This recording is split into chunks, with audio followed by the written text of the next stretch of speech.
Graduations కూడా ఉన్నారు, వాళ్ళ పట్లకు వాళ్ళ సమస్యలు కూడా ఎట్లాంటి పరిష్కరించబోతున్నారు, వాళ్ళకు ఎలాంటి హామీలు ఇవ్వబోతున్నారు అంటే నిరుద్యోగులు కాకుండా కూడా చాలామంది కూడా అంటే ఒకటి ఇవాళ హైదరాబాద్ అనేది అద్భుతంగా లక్షల ఉద్యోగాలు ఇచ్చేటటువంటి హైదరాబాద్.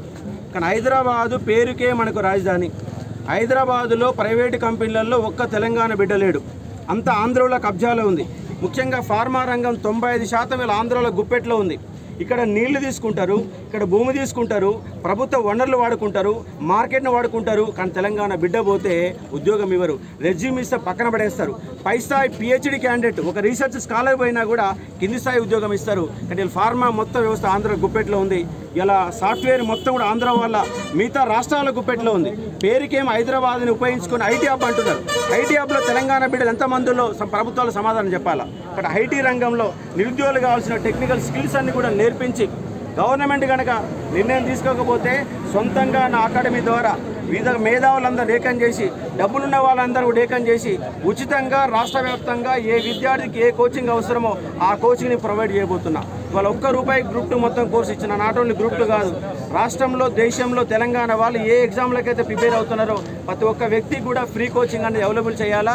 గ్రామంలో ఉండి చదువుకోలేని వాడు, చదువాలని ఆకాంక్ష ఉన్నవాడు, సివిల్స్ ప్రిపేర్ కానీ తెలివి ఉండి నాలెడ్జ్ ఉండి డబ్బులు లేక వెనకబడే వారికి అశోక్ సార్ తోడుగా ఉంటాడు.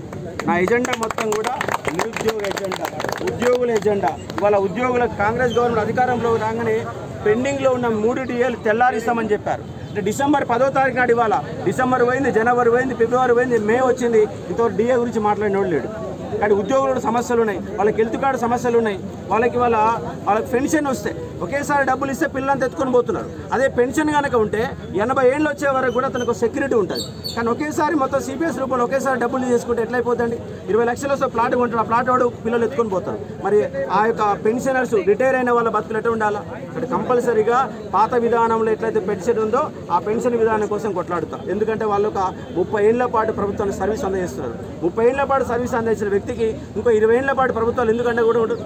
అంటే వాళ్ళకి పెన్షన్ కోసం కానీ, వాళ్ళ DAల కోసం కానీ, ఉద్యోగుల కోసం కొట్లాడుతాం నిరుద్యోగులు. ఎందుకంటే అన్ని అంశాలపై నాకు అవగాహన ఉంది. ఒక రీసెర్చ్ స్కాలర్ని, ఉస్మానియాలో PhD చేసిన వ్యక్తిని, ఒక WPG హోల్డర్ని, గత 10 సంవత్సరాల పాఠాలు చెప్తున్నా. అంతకు మించి 14 ఏళ్ల పాటు జర్నలిస్ట్గా పనిచేసిన, ఈ నల్లగొండ పనిచేసిన, అన్ని జిల్లాలలో పనిచేసిన, స్టేట్ బ్యూరోలో పనిచేసిన, ఎడ్యుకేషన్ డెస్క్ ఇన్ఛార్జ్ పనిచేసిన, నా అనుభవాన్ని మొత్తం ఉపయోగించి ఈ నిరుద్యోగులకు ఎంతవరకు నేను చేయగలుగుతా అంతవరకు చేస్తున్నా హామీ ఇస్తా ఉన్నా వాళ్ళకి. మిగతా MLs